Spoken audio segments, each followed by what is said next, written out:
Hello students, good morning. Class 9, no?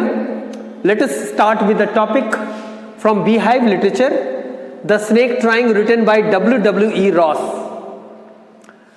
Let us first understand the introduction, then I will explain you the poetry stanza by stanza. पहले हम introduction को देखते हैं.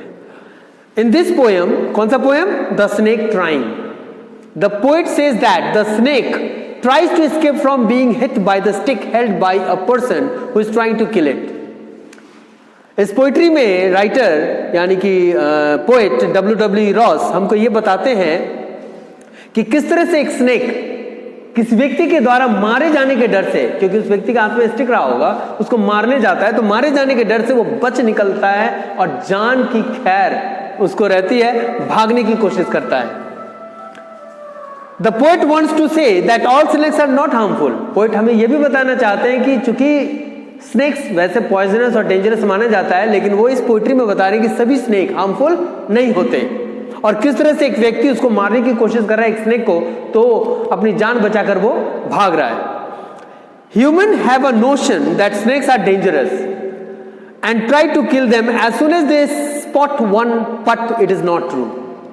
Poet हमें यह भी बताते हैं कि इंसान की एक सोच बन गई है, एक विचार बन गई है कि सांप मीन्स डेंजर और पॉइजन, यानी कि स्नेक बड़े ही खतरनाक और पॉइजनस होते हैं.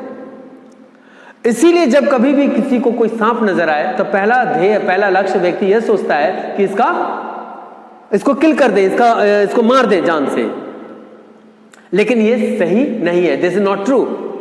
He tells us how a harmless green colored snake tries to hide behind the green bushes in order to save itself. तो इस पोइट्री से वो ये बताते हैं कि किस तरह से ग्रीन कलर्ड स्नेक जिसका रंग ग्रीन है और वो हार्मलेस भी है, किस तरह से अपनी जान बचाने के लिए ग्रीन बुशेस में छुप जाता है. तो आइए let us go through the poetry stanza by stanza. The snake trying from Beehive. The snake trying to escape the pursuing stick with sudden curves of thin long body, how beautiful and graceful are its shapes. यहाँ pursuing का मतलब होता है chasing या following, and curving का मतलब होता है twisting like this. Okay, shape of the snake, यूं घूमते हुए. From this stanza, what we conclude? We conclude that the writer want to say, क्या he want to say?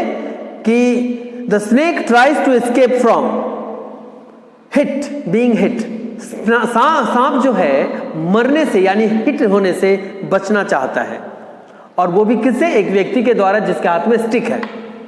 As the snake growls, और वो जैसी क्राउल करके move करता है तो उसकी बॉडी इतनी बढ़िया से ट्विस्ट होती है, टर्न होती है, जो बहुत ही खूबसूरत शेप बनाता है. He glides through the water away from the stroke. Oh, let him go over the water into the reeds to hide without hurt. Small and green, he is harmless even to children. In this stanza, what does the poet want to explain is कि the snake moves through the water in order to save themselves. Poet कहता है कि चूंकि एक व्यक्ति उसको मारने के सोच से उसकी ओर बढ़ रहा है स्टिक लिए, और स्नेक ये फील कर जाता है तो वो कर्व होकर भागता है जान बचाने के लिए और खुद को बचाना चाहता है. तो वो कहां से भागता है? Through the water. The poet pleads to let it escape and hid behind the thick marshy plants as it is harmless. Poet plead करता है, रिक्वेस्ट करता है, गुजारिश करता है हमसे कि बस छोड़ दो, इसे जाने दो. हमसे मीन्स उस व्यक्ति की बात कर रहा हूं जो उस सांप को मारने जा रहा है. तो ही इज प्लीडिंग कि let it go because it is running away to protect itself from being killed.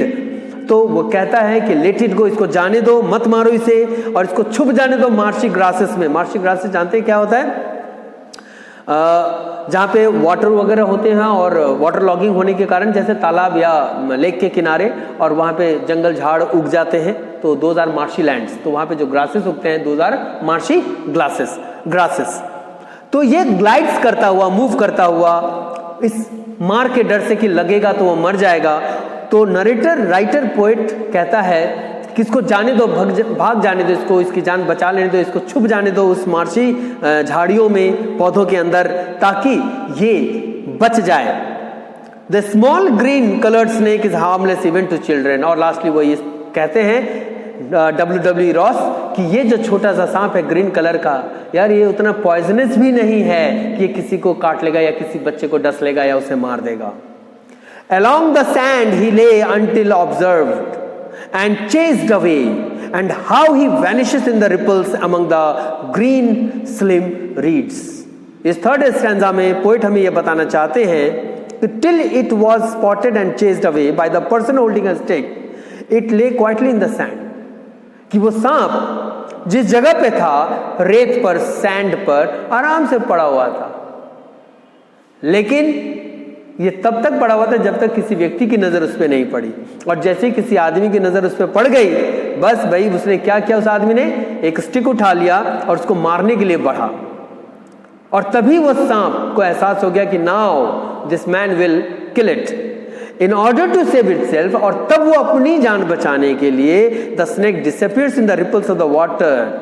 तब वो अपनी जान बचाने के लिए वो गायब हो जाता है, भाग जाता है, छुप जाता है. कहां पर? पानियों में, पानी के रिपल्स में, यानी कि वो जो तरंगे होती है ना, पानी का एक जमावड़ा, तो उसमें वो घुस जाता है. And hides in the camouflaging green bushes of the marshy plants. और पानी में से होता हुआ, छुपता हुआ उसके रिपल्स से, यानी ऊपर से तैरता तैरता वो भाग जाता है और मार्शी ग्रासलैंड्स में छुपने की कोशिश, बचने की कोशिश करता है, जिससे कि वह मौत से बचे, इस आदमी के स्टिक से बचे. Now this is how the three stanzas poetry ends.